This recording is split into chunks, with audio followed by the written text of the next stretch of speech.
Hello नमस्कार, कैसे हैं आप सभी। तो आप सभी का स्वागत है आपके अपने यूट्यूब चैनल एकेडमी उत्थान में और मैं हूं श्रेया राज। तो फटाफट जुड़ जाइए मेरे साथ क्योंकि आज हम बहुत इंटरेस्टिंग टॉपिक पढ़ने वाले हैं, वो है हिंदी ग्रामर के बारे में। जैसा कि मैं आपको अपना रूटीन दी थी, आप लोगों ने अगर रूटीन या टाइम टेबल नहीं देखा होगा तो ज़रूर जाकर देखिएगा। उसमें मैं बताई थी कि आज आपका हिंदी ग्रामर का पार्ट होगा और मैंने उसमें ये भी बताया था कि जैसे ही आप 10th स्टैंडर्ड में आते हैं तो 10th स्टैंडर्ड से लेकर ऊपर तक जो 11th है 12th है सारे हिंदी ग्रामर्स एक ही होते हैं, यानी क्वेश्चन पूछने का तरीका सिलेबस एक ही होता है। तो आप यदि 12th के स्टूडेंट है, 11th के स्टूडेंट है या 10th के स्टूडेंट है, आपके लिए आप तीनों के लिए ग्रामर इंपॉर्टेंट है, वीवीआई है और इसी से एग्जाम्स में क्वेश्चन पूछे जाते हैं इसी टाइप से।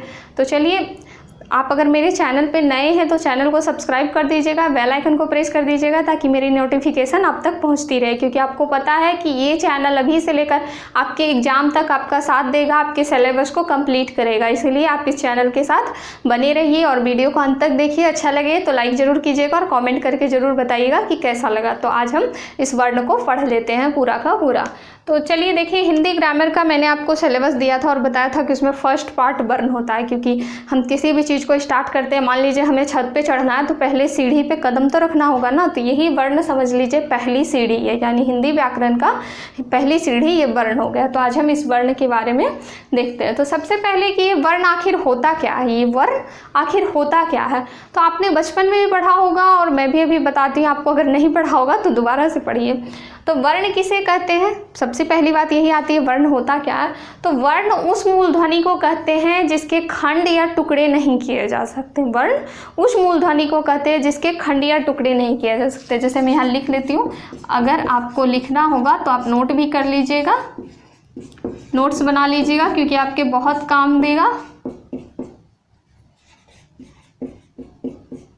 कहते हैं जिसके खंड या टुकड़े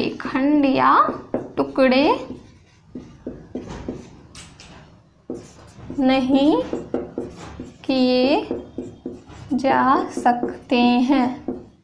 यानी वर्ण उस मूल ध्वनि को कहते हैं जिसके खंड या टुकड़े नहीं किए जा सकते हैं। चूँकि आपको पता है कि लेटर से शब्द बनता है, शब्द से वाक्य बनता है, वाक्य से पैराग्राफ जिसे पैसेज या गद्यांश हिंदी में कहते हैं वो बनता है, और उनसे बड़ी बड़ी कहानियाँ और उन्हें मिलाकर उपन्यास। यानी कि इन सब में जो सबसे छोटा स्तंभ है, सबसे छोटी चीज़ है, सबसे पहली चीज़ है वो हो गया वर्ण। वर्ण सबसे छोटी इकाई है, आपको ये ध्यान रखना है कि वर्ण सबसे छोटी इकाई है। जैसे आप एक इतनी लंबी लकड़ी ले लीजिए, मान लीजिए आप इतनी लंबी लकड़ी ले लीजिए, उसे आप तोड़ेंगे टूट गया, फिर उस भाग को, टूटे हुए भाग को फिर तोड़ेंगे टूट गया, फिर तोड़ेंगे फिर तोड़ेंगे, वैसे करते करते आपने उसे इतना छोटा बना दिया, इतना छोटा बना दिया जहाँ कि अब वो टूट ही नहीं सकता। तो जो वो छोटा भाग आ गया वही समझ लीजिए वर्ण है, यानी कि इसको हम तोड़ ही नहीं सकते, इसे नहीं तोड़ेंगे। जैसे इसमें अगर हम ले लिए क को ले लिए तो इसे कैसे तोड़ेंगे, टूटेगा ही नहीं। अ को ले लिए और टूटेगा नहीं, टूटेगा।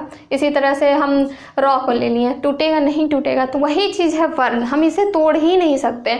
अब अगर हम राम को लेते हैं, तो देखिए राम को कितने आराम से तोड़ सकते हैं हम, र प्लस आ प्लस मा प्लस आ, राम।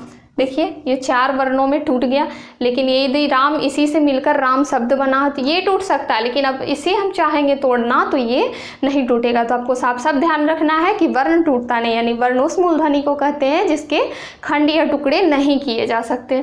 अब देखिए हिंदी में वर्णों की कुल संख्या कितनी है, यानी वर्णों की कुल संख्या की अगर बात की जाए तो ये संख्या है 52, ये संख्या है 52, यानी 52 है कुल संख्या। वर्णों की कुल संख्या कितनी है, 52 है। इससे डायरेक्ट क्वेश्चन आ जाते हैं। उसके बाद देखिए वर्ण के बाद एक वर्णमाला होता है, वर्ण के बाद एक वर्णमाला होता है। तो ये वर्णमाला आखिर क्या होता है, ये वर्णमाला आखिर क्या होता है, इसमें क्या किया जाएगा कि आपको डिफिनेशन दे दिया जाएगा कि अभी मैं आपको पहले डिफिनेशन बताती हूँ तब उसके बाद।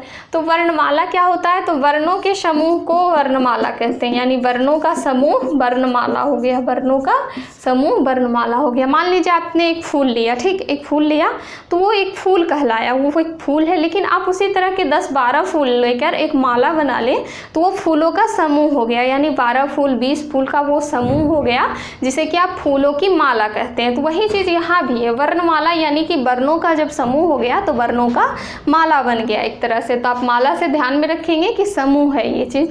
तो इसी में अब क्या करेगा कि आपको दे देगा कि वर्णों के समूह को क्या कहते हैं डायरेक्ट। उसके बाद 4 ऑप्शन दे देगा, वर्ण कहते हैं, वर्णमाला कहते हैं, और स्वर कहते हैं, व्यंजन कहते हैं। तो आप अगर पता होगा आपको तो आप वर्णमाला लगाएंगे। तो यहाँ से ये क्वेश्चन आते हैं। अब देखिए वर्ण के प्रकार कितने हैं, वर्ण के प्रकार कितने हैं। तो बेसिकली वर्ण को 2 भागों में बांटा गया है, एक स्वर वर्ण और एक व्यंजन वर्ण। देखिए यहाँ पे मैंने मेंशन कर दिया, एक स्वर वर्ण और एक इधर आ गया व्यंजन वर्ण, स्वर्ण वर्ण और व्यंजन वर्ण, इन दोनों भागों में बांटा गया है वर्ण को।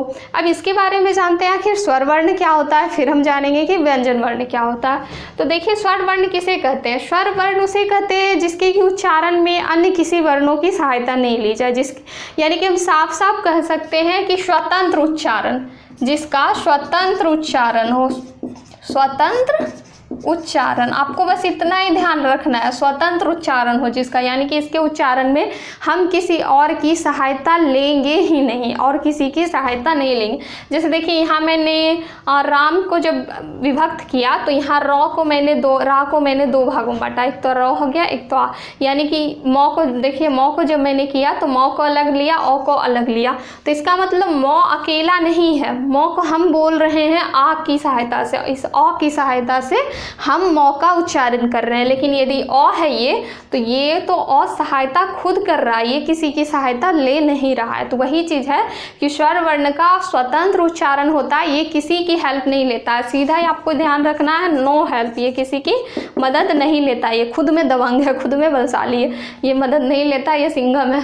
तो अब देखिए, अब अगर इसकी संख्या की बात की जाए, पहले तो हम ये देख लेते हैं कि इसमें आते कौन कौन से, यानी स्वर वर्ण में क्या क्या आते हैं। तो स्वर वर्ण में आप अ आ पढ़े होंगे, आप अ आ पढ़े होंगे, वही अ आ इसमें आते हैं। देखिए अ आ, हर्षई दुर्गई, हर्षऊ दुर्गऊ, री ए ओ औ अन, और ये हो गया आह, यानी कि विसर्ग।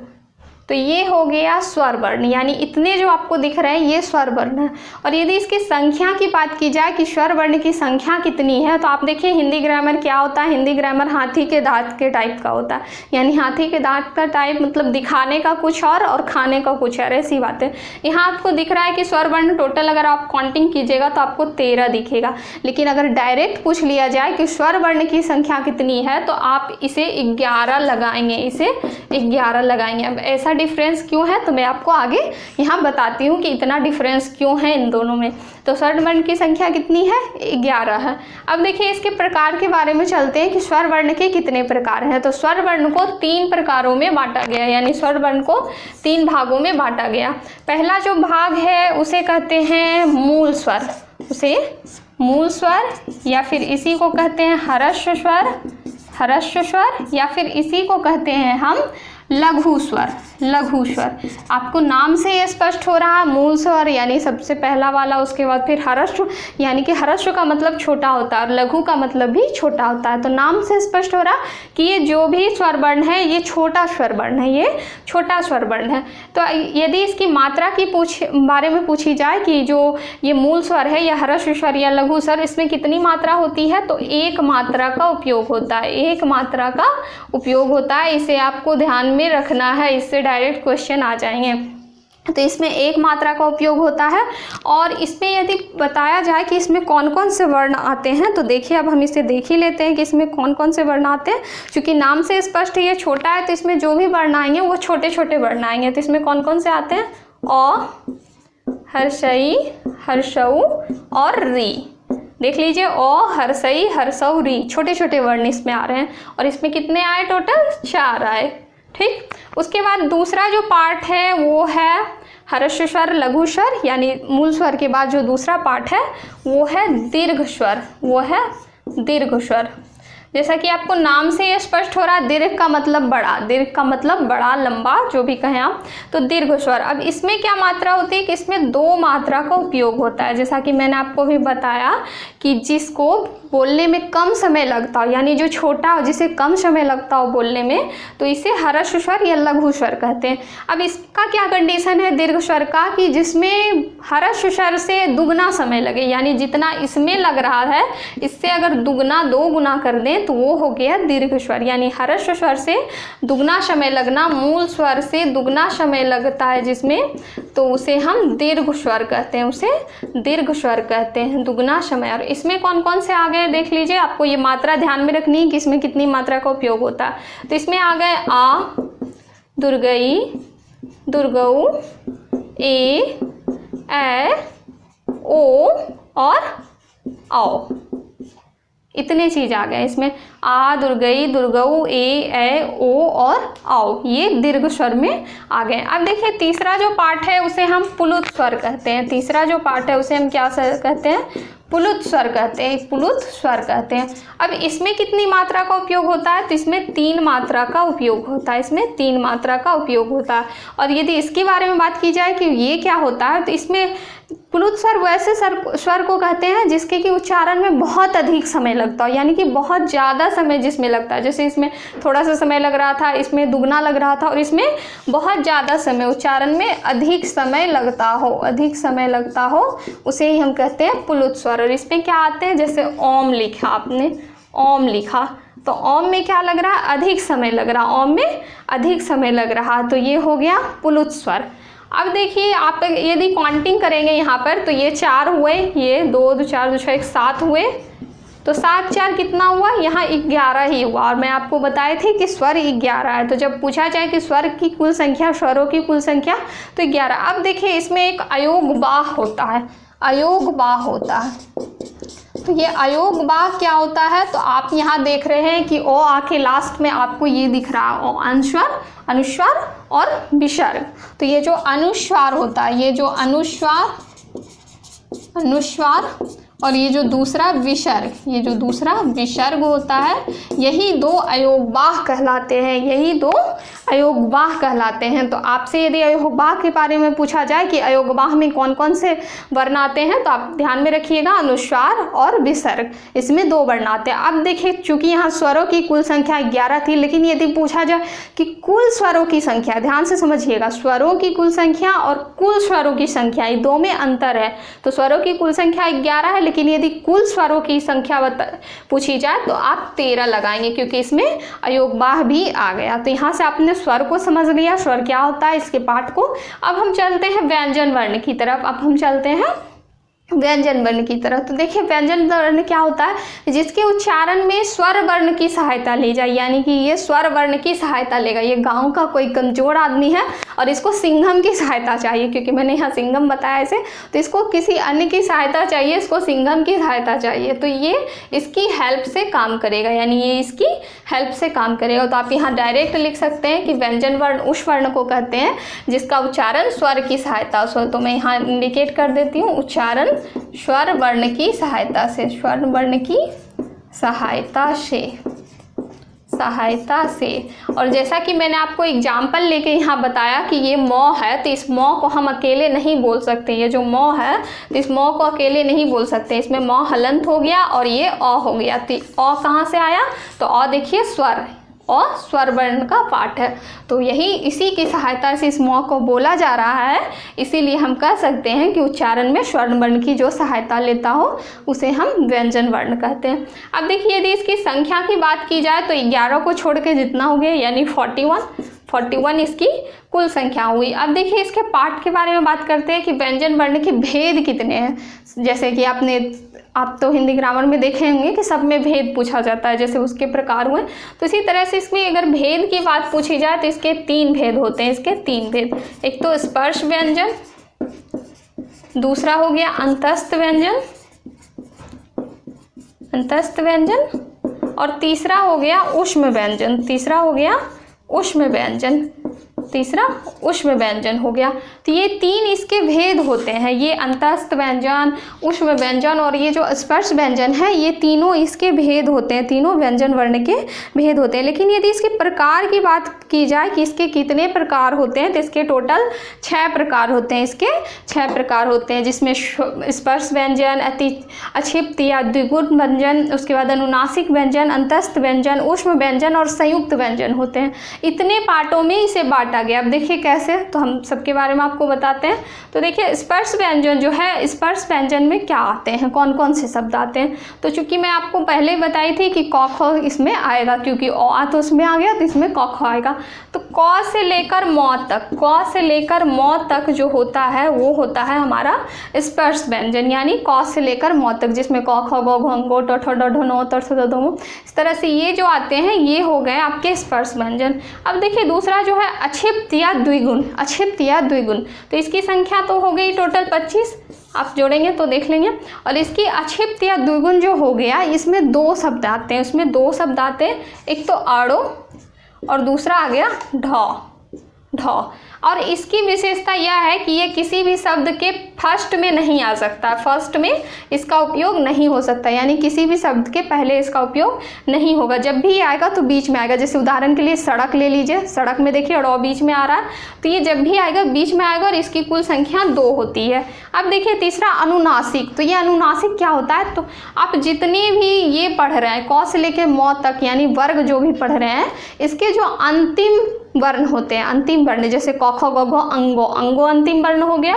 उसी तरह से हो गया च छ ज झ यो जो हो गया अंतिम वर्ण। उसके बाद ट ठ ड ढ न, तो ये जो न अंतिम वर्ण, उसके बाद त थ द ध न, ये जो न अंतिम वर्ण हो गया। उसके बाद प फ ब भ म, तो ये जो पांचों आते हैं, ये पांचों कहलाते हैं अनुनासिक। उसके बाद देखिए अंतस्थ, अंतस्थ किसमें, इसमें क्या क्या आते हैं, तो इसमें 4 आते हैं, य र ल और वो, य र ल और वो, ये 4 आते हैं अंतस्थ में। उसके बाद देखिए ऊष्म व्यंजन की बात करें तो इसमें भी 4 आते हैं, तालम स, मूर्धन्य स, दंत स और ह, ये 4 इसमें आते हैं। उसके बाद इसकी बात की जाए संयुक्त व्यंजन की, तो इसमें जो आते हैं इसे संयुक्त व्यंजन इसलिए कहा जाता है क्योंकि ये 2 वर्णों के मेल से बनता है, यानी ये अकेले नहीं बनता, ये 2 वर्णों के मेल से बनता है। तो ये जो संयुक्त व्यंजन इसमें क्या आता है, अक्ष, त्र, ज्ञ और स्र, इसमें भी 4 आते हैं, अक्ष, त्र, ज्ञ और स्र। तो आपको ये 6 याद रखना है, इसमें कौन कौन से पार्ट आते हैं, यानी कौन कौन से वर्ण आते हैं, इसकी संख्या कितनी है, ये आपको याद रखना है। अब देखिए यहाँ पे आपको एक बॉक्स दिख रहा है, ये बॉक्स मैंने इसलिए बनाया क्योंकि ये भी आई है। अगर आप इसमें 4 देख रहे हैं तो समझ लीजिए आपके ये 4 नंबर है, क्योंकि इससे एग्जाम में डायरेक्ट आता है। आपने अगर प्रीवियस ईयर देखा होगा तो उसमें देखे होंगे, इसमें डायरेक्ट कह दिया जाता है कि क और सौ को मिलकर क्या बनता है, क और सौ को मिलकर क्या बनता है, तो ये अक्ष बनता है। यानी अक्ष अकेला नहीं है, इसमें क और सौ 2 वर्ण मिले हुए हैं। तो आपसे जब भी पूछेगा कि अक्षो किसके मेल से बना है, तो क और सौ के। उसी तरह से तो और रो से क्या मिला है, त्र, और जो और ज्यो से क्या मिला है, ज्यो। उसके बाद सौर रो से मिलके बना है स्रो। तो आपसे डायरेक्ट पूछ दिया जाएगा कि स्रो किससे मिलकर बना है, या फिर सौर रो से मिलकर कौन सा वर्ण बना है, तो आपका स्रो। तो ये बॉक्स को आपको याद रखना है। बाकी इतना जो मैंने बताया ये सब आपको याद रखना है, इसी से आपके एग्जाम्स में क्वेश्चन आई, क्योंकि ये बेसिक कॉन्सेप्ट है, आपको समझना। और रही प्रैक्टिस की बात, तो वो तो मैं आपके पास अगर कोई बुक है तो कीजिए, नहीं तो फिर आगे मैं कुछ चैप्टर्स समाप्त होने के बाद आपको प्रैक्टिस भी करवाऊंगी। तो देखिए यहाँ से आपको सारा नोट कर लेना, अब उसके बाद आगे हम चलेंगे, लेकिन ये पहले आपको नोट कर लेना, ये VVI को भी अलग से नोट कर लेना है। तो देखिए सबसे पहले ये है कि वर्णों का उच्चारण स्थान आखिर होता क्या है, आखिर ये वर्णों का उच्चारण स्थान होता क्या है। तो हम देखते हैं कि चूंकि अभी हमने पढ़ा स्वर वर्ण में बहुत सारे वर्ण थे, व्यंजन वर्ण में बहुत सारे वर्ण थे। तो अभी मैं आपसे जो भी बोल रही हूँ, अभी मैं आपसे जो बोल रही हूँ, दिन भर आप जो भी बोलते हैं, किसी से भी कोई भी व्यक्ति आपको बोलता हुआ दिखाई देता है तो वो कुछ ना कुछ वर्ण बोलता है, वो वर्णों का ही मेल को बोलता है। चूँकि मैं आपको बताई थी कि वर्णों का समूह वर्णमाला कहलाता है, और उसी प्रकार शब्द, वाक्य, पैराग्राफ, तो इंसान जो भी कुछ भी बोलता है तो वो एक जगह से निकलता है, यानी एक स्थान से निकलता है, किसी न किसी अंग से निकलता है। तो आखिर ये शब्द निकलते कहाँ से हैं, इसी को कहते हैं वर्णों का उच्चारण स्थान। जैसे हमारी लाइफ में टंग का यानी जीभ का महत्वपूर्ण योगदान होता है। हम जो बोलते हैं वो जीभ की सहायता से ही बोलते हैं। आपने देखा होगा कि जिस व्यक्ति के जीभ नहीं होते यानी कि कटे होते हैं किसी वजह से, तो वो गूंगे हो जाते हैं, वो गूंगे हो जाते हैं यानी कि वो बोल नहीं पाते। आपने अगर कोयला मूवी देखी होगी शाहरुख खान की, तो उसमें एक सीन दिखाया जाता है कि शाहरुख खान के मुंह में कोयला डाल दिया जाता है, गरम कोयला डाल दिया जाता है, जिसकी वजह से कि उनका जो जीभ होता है वो कहीं पे सट जाता है, यानी गर्मी की वजह से, वो जलन की वजह से जीभ सट जाता है और वो बोल नहीं पाते, क्योंकि उसमें बाद में वैद्य उनको ठीक कर देते हैं। तो जीभ की यहाँ भी आपने देखा कि जीभ का ही काम था कि जीभ जब सट गया तो वो बोल नहीं पा रहे थे, फिर जब उसे ठीक किया गया तो वो बोलने लगे। तो वही कारण हमारे जीवन में भी, वही काम हमारे जीवन में भी होता है कि जब हमारा टंग सही सलामत रहता है, हमारा जीभ सही सलामत रहता है, तो हम बोल लेते हैं। आपने कुछ व्यक्ति को देखा होगा जिसकी कि जीभ छोटे होते हैं, यानी अविकसित जिसे कह सकते हैं या विकृत, तो वो लोग तुतला कर बोलते हैं, यानी वो सही से वर्णों का उच्चारण नहीं कर पाते, सही से शब्दों को बोल नहीं पाते। तो यही होता है वर्णों का उच्चारण स्थान। तो जीभ के साथ साथ और भी कई अंग होते हैं जो कि वर्णों के उच्चारण में योगदान देते हैं। जैसे कि जीभ के अलावा अगर बात की जाए तो जीभ होते हैं, उसके बाद कंठ होते हैं। कंठ भी कुछ ध्वनियाँ, कुछ वर्ण देखते होंगे कंठ से निकलता है, जब आप बोलते हैं तो ये कंठ यहाँ यहाँ इससे निकलता है। उसके अलावा देखिए तालव्य भी होता है, तालु यानी जिसे तालु कहते हैं। तो तालु क्या होता है, आपके जो जस्ट जीभ के ऊपर का भाग है, जस्ट के जीभ के ऊपर का भाग है। आप अगर चॉकलेट खाते होंगे, कोई ऐसा चॉकलेट जो कि आपके टीथ में लटक जाता होगा, तो वो क्या होता है कि आपके तारों में भी यानी तलवे में भी जाकर फंस जाता है, तो वही स्थान कहलाता है तालु। उसके अलावा देखिए एक होता है मूर्धा, एक होता है मूर्धा। तो ये मूर्धा क्या होता है, तो हमारा जो ये पार्ट है मूर्धा, हमारा जो ये मसूड़ा का पार्ट है उसके जस्ट ऊपर का भाग मूर्धा कहलाता है। मसूड़ा के जस्ट ऊपर का पार्ट अगर आप देखेंगे तो वो मूर्धा कहलाता है। इसके अलावा नाक देख लीजिए, नाक से भी चीज़ें बोली जाती हैं। आपने किसी व्यक्ति को देखा हो कि वो जल्दी जल्दी अगर साफ नहीं बोलता है तो आप कहते हैं नाक से बोल रहे हो क्या, नाक से, यानी कि नाक का भी महत्वपूर्ण योगदान है इसमें। तो आज हम पढ़ेंगे कि कौन कौन से शब्द यानी कौन कौन से अक्षर कहाँ कहाँ से निकलते हैं, क्योंकि ये VVI है और एग्जाम्स में बहुत बार पूछे जाते हैं। अगर कंपटीशन के एग्जाम की बात करें तो उसमें 2-3 क्वेश्चन, और बोर्ड के एग्जाम की बात करें तो उसमें तो 5, 6, 7, 8 नंबर कह लीजिए, 5-6 नंबर तो एकदम फिक्स है कि इससे आते ही आते हैं। तो क्यों ना, और इसमें है कि याद करना बहुत मुश्किल होता है। अगर आप याद करेंगे कि क यहाँ से निकलता है, ख यहाँ से निकलता है, ग यहाँ से तो पता चलेगा आप कन्फ्यूज हो जाएंगे, पूरी तरह आप कन्फ्यूज हो जाएंगे। तो इसीलिए कन्फ्यूजन ना हो तो इसे ट्रिक से याद करना बहुत ज़रूरी है। तो आज मैं आपको ट्रिक के माध्यम से बताऊंगी। ये ट्रिक बहुत ईजी है, आप 2 से 3 बार पढ़ेंगे आपको याद हो जाएगा। मैं ये 10th में ही पढ़ी थी, हिंदी और संस्कृत के लिए मैंने इसे 10th में पढ़ा था और मुझे आज तक याद है, मैं अभी तक नहीं भूली। ऐसा ट्रिक है, फिर मुझे 11th में भी काम दिया, 12th में भी और कंपटीशन में भी काम दे रहा है। तो देखिए अब इसी तरह से इसी पर हम बात करते हैं, तो आप लोग ध्यान से समझिएगा, इसे नोट कर लीजिएगा। 2 से 3 बार में आपको चीज़ें याद हो जाएंगी। तो अब देखिए क्या है, अकुह विसर्ज कंठा, अकुह विसर्ज कंठा। आप 1 से 2 बार मेरे साथ भी बोल सकते हैं, अकुह विसर्ज कंठा, अकुह विसर्ज कंठा। अब देखिए इससे क्या क्या निकल के आया है, ओ, आ, इसी में ओ के तहत ही आ। उसके बाद देखिए आपको क दिख रहा है यानी कवर्ग, तो कवर्ग में क्या क्या आ गया, ओ आ। कवर्ग में क्या क्या आ गया, क, ख, ग, घ और अंगो, ये आ गया कवर्ग में। जब भी मैं कवर्ग बोलूंगी तो आप समझ जाइएगा, क ख ग घ अंगो। चवर्ग बोलूंगी तो च छ ज झ य और टवर्ग बोलूंगी तो ट ठ ड ढ और क ख तो सबको याद ही है। तो ओ आ कवर्ग, और आपको दिख रहा है यहाँ हो, ओ आ कवर्ग हो, और एक चीज दिख रहा है विसर्ज यानी कि विसर्ग। तो ओ आ कवर्ग और विसर्ग का जो उच्चारण स्थान है वो कहाँ से होता है, तो उसका उच्चारण होता है कंठ से, कंठा, कंठा। देखिए यहाँ तो ओ आ कवर्ग यानी क ख ग घ अंगो हो, और विसर्ग का उच्चारण स्थान कंठ है। अब देखिए आप यदि ट्रिक याद रखिएगा तो आपके दिमाग दिमाग में जैसे ही आप कुछ देखिएगा तो आपके दिमाग में आएगा अकुह विसर्ज कंठा। इसका मतलब ओ आँख का वर्ग यानी क ख ग घ ङ हो और विसर्ग का उच्चारण स्थान कंठ है। आप फटाक से लगा दीजिएगा। अगर इसमें से कोई भी आपको शब्द दे दिया जाएगा, ख दे दिया जाएगा, ख अक्षर की बताइए ये कहाँ से निकल रहा है, इसका उच्चारण स्थान का, तो आपको तुरंत याद आ जाएगा कवर्ग का उच्चारण स्थान कंठ था और कवर्ग और विसर्ग का उच्चारण स्थान कंठ है। उसके बाद दूसरा है, देखिए लिर्तुल सानाम दंता। आप मेरे साथ बोलिएगा लिर्तुल सानाम दंता, लिर्तुल सानाम दंता। अब देखिए इसमें क्या क्या आता है। इसमें आपको लॉ दिख रहा होगा, पहले लिरी दिख रहा होगा, लॉ दिख रहा होगा, तो लॉ लिरी, उसके बाद देखिए तौ दिख रहा होगा, तौ का मतलब तवर्ग, तौ का मतलब तवर्ग यानी कि त थ द ध और न।